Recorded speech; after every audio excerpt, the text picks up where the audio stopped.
Hello everyone and welcome back for another edition of 8 Minutes with Aaron. I'm of course your host Aaron, and today we are going to discuss WWE Monday Night Raw that took place on September 29, 2025 at the Levino Center in Raleigh, North Carolina. So let's get rolling with a fresh edition of this guy right here, Aaron.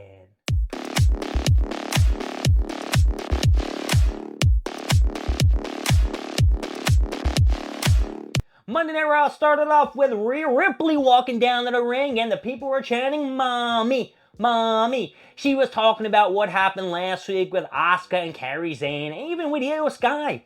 She has no idea what is going on. She is now in the middle of it, and she wants revenge on Asuka and Kairi Sane. Out came Io Sky, who I will tell you, folks, was kind of annoying. She just sounds like a little kid, like whining and bitching and moaning. And, on the big screen was the Kabuki Warriors. It was Asuka. It was Kairi saying, "Io, if you apologize, you can come back to the fam, yo." And Kairi's like, "Yeah, come on, come back, come on, just say you're sorry." And then it went to black, and inside of the ring were the Kabuki Warriors, who misted the shit, or I should say Asuka misted the shit out of Io Sky, and then they beat the shit out of Rhea Ripley. Ripley got in the Asuka lock. Kairi Sane with a nice insane elbow off the top. Io Sky was drenched in the fucking mist and the crap like that. And like in the back, she was like, just, they were like trying to clean out her eyes and shit. And she looked really like Baka from like Street Fighter and shit like that. And it's like, Kairi Sane's like, "Io, please, let's be a family again." And handed her like a pic of the three of them together. Kairi, Asuka, and Io. It was a nice pic. I'll admit that. It was a nice picture. What can I say? All right, we had the Intercontinental title match. It was Dominic Mysterio putting his title on the line against Rusev. Rusev basically dominated this whole match. It looked like he was going to beat the shit and win the IC title. But of course, this is Monday Night Raw. And of course, this is the first time that they're fighting, so that will not happen. Dominic Mysterio hit Rusev with the title belt. And then threw it to Rusev to try to do like, hit me, disqualification. The ref saw it. He's like, "No, no, no, no, no."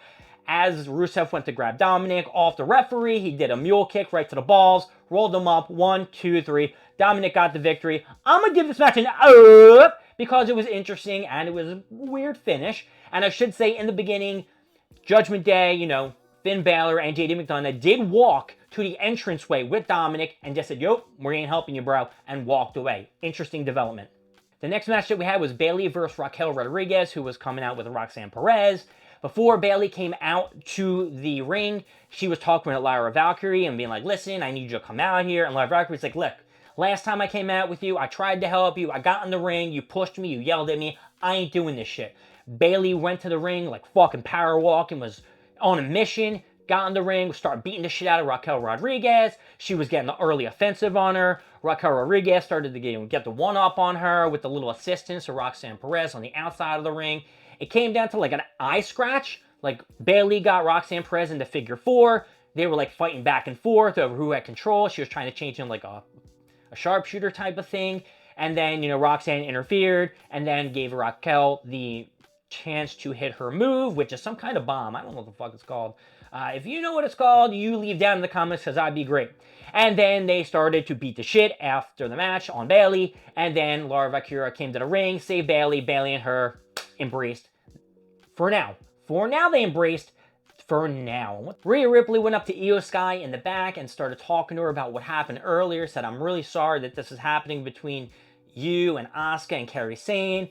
Io Sky's like, "Listen, don't worry about them. I don't give a shit. I asked Adam Pearce that at Crown Jewel, we will face the Kabuki Warriors in a tag team match." Rhea Ripley, of course, looked a little bit concerned. She's like, "Look, I know you want to have a match with them, but at the same time, it's like, you are part of their family, and can I trust you?" And Io Sky's like, "Listen, you can trust me." And then they embraced. A lot of embracing tonight.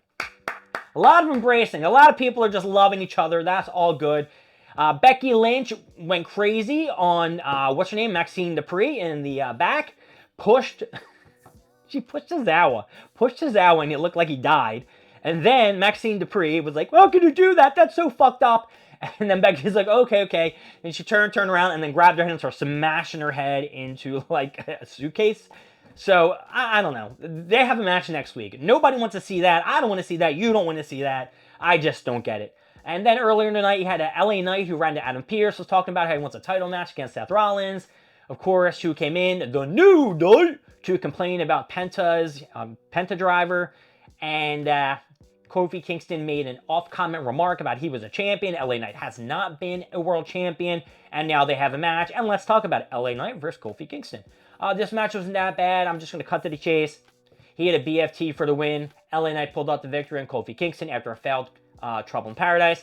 Match is going to get it down. Not a big fan of LA Knight. And does anyone notice when he comes to the ring, he wants to be this champion of the people. He don't even like clap anybody's hand. No handshakes, no slaps. He's an asshole. I am a hater. I hate LA Knight. All right, let's talk about the next thing that happened. The visionary Seth freaking Rollins. Seth Rollins came out to talk about his match against Cody Rhodes at Clash of Champions. He just ran down a whole fucking list of shit that he's the visionary, he's the future, he's going to run the next 5 to 10 years. He understands he hasn't beat, Cody Rhodes in 3 matches and all that other blah, blah, blah. And I don't understand, like, they're doing, like, the nice 5 to 10 minute wait for everyone to sing his song and then cheer CM Punk, cheer for the OTC. It's just all complete shit. Cody Rhodes, of course, came out and said, look, how in control are you of the vision that you have? Do you really trust Paul Heyman? What happened with the Brock Lesnar thing? And then Cody made a good point to say, who gives a shit about the next 5 to 10 years, bro? Let's just worry about what's going to happen at Clash of Champions. Yeah, just let's worry about that shit. And he was right. Seth looked very dejected. He knows that he has to win and all this other crap. And Cody's like, I don't know how to feel because you helped me against the Bloodline at WrestleMania. And now you are kind of against me and shit like that. I don't know. Are you looking forward to this match? I am not looking forward to this match at all. We had AJ Styles and Dragon Lee versus Los Americanos. The two of them, Bluey and Reddy. And before the match, AJ Styles announced that he is going to face John Cena at Clash of Champions. Thank you, everyone of the fans who made this happen. They won when Styles got a Styles Clash on one of the, Bravo. Is that their names? Bravo and Ryo. Ryo is red and Bravo is blue. You got it on the blue guy. 1, 2, 3. This match is getting an because I like AJ Styles and I like the Styles Clash. How do you like that, baby? All right, and finally, we have the Tornado Tag Team match, which was a rematch from WrestlePalooza, which was the Vision, Braun Breaker, and Bronson Reed versus the Usos. What can I say about this match? It was just a bunch of crap back and forth, and at the end, the OTC, Roman Reigns came out to save the Usos from getting their asses handed to them because they were getting their asses handed to them. The guy, chopped through announce tables, smashed with spears. I was waiting for a tsunami, but I didn't get to see one because Roman Reigns interfered. Roman came down with a chair, beat everybody up, and at the end, they, the Vision, whatever the fuck you want to call them, rolled out to the edge of the ring, and, Jay and Roman Reigns had, a convo, and Jimmy was just, watching them, and didn't even, no one paid attention to him. What the fuck was he even doing there? No idea. This is going to be so cool in the future. I don't know what's going to happen. But you know what I'm going to say? It's going to get it down. Roman, stay your part-time ass off Raw. My name is Aaron. Thank you for joining me with 8 Minutes with Aaron. I will see you next time. I'm going to go for more stuff, more things, and of course, more of me. I'll see y'all later. Bye-bye.